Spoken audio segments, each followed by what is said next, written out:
AITA for telling my boss that I wasn't invited to the party. I, 26F, started this new job a few months ago, and honestly, I was pretty excited about it.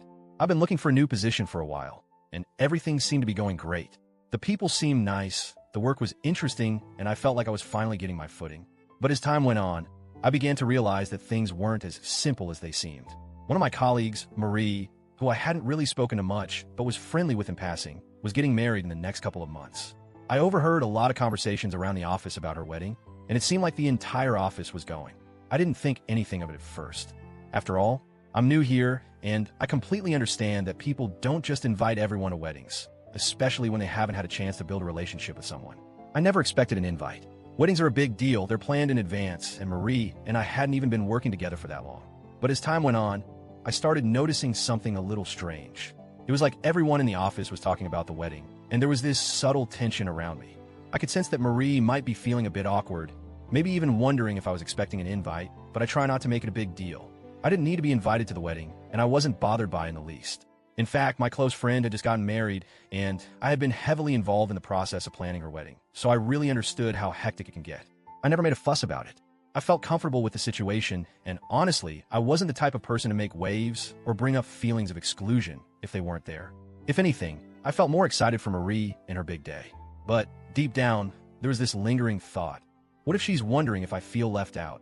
Then one day, I got CC'd on an email that completely threw me off.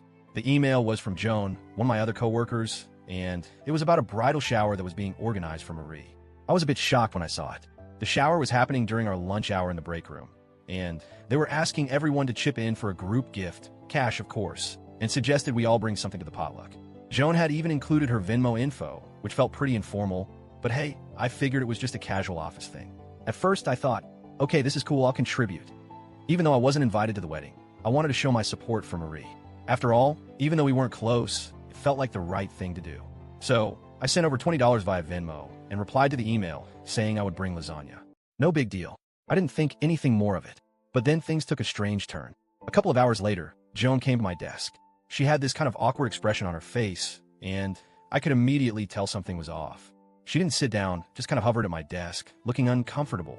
She said, "Hey, I just wanted to let you know that you don't need to contribute to the shower." I was a little thrown off. I mean, why had she even asked for contributions in the first place if I wasn't supposed to participate? But I stayed calm and tried to be polite. "I don't mind contributing though," I said. "I still want to give Marie something, even though I'm not invited to the wedding." Joan seemed really uncomfortable, and after a long pause, she said, "Well, you're not invited to the shower either." I was stunned. My heart sank. I mean, what was going on? I didn't know how to respond. I tried to keep my voice steady and said, "Wait, I can't go to the break room during lunch? I'm not invited to the party." I felt like I was in some kind of surreal situation. Joan said, "No, you're not invited to the shower." I was honestly baffled at this point. "Why? What did I do?" I asked. I wasn't angry, but I could feel my face flushing. I mean, I hadn't done anything to offend anyone, had I? Joan hesitated again, and it was clear she wasn't sure how to handle the situation. Eventually, she said, "Marie doesn't want you to get your hopes up about the wedding. She doesn't want you to feel like you're invited, you know?" I nodded. I tried to stay composed. I completely understood. We had just met, and Marie and I weren't close at all.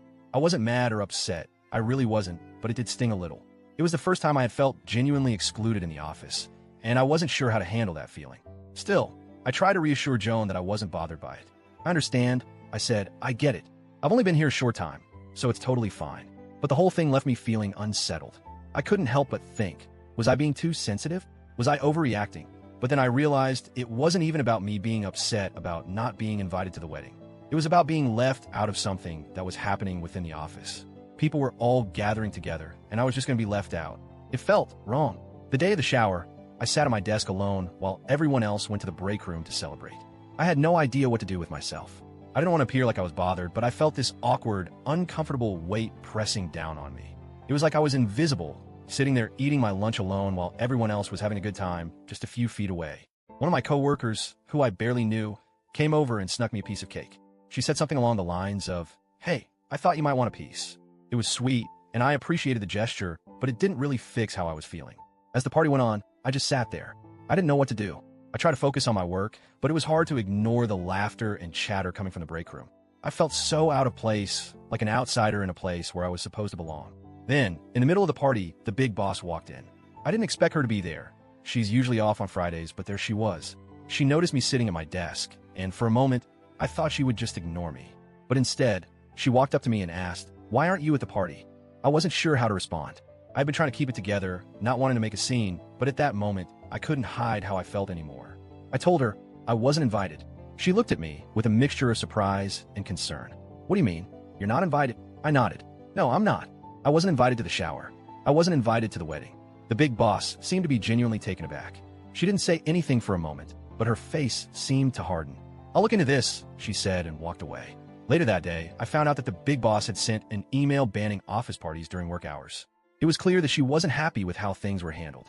I didn't think anything more of it, but then things started to change. Joan and Marie realized that I was the one who told the big boss what had happened. Suddenly, I felt like the target.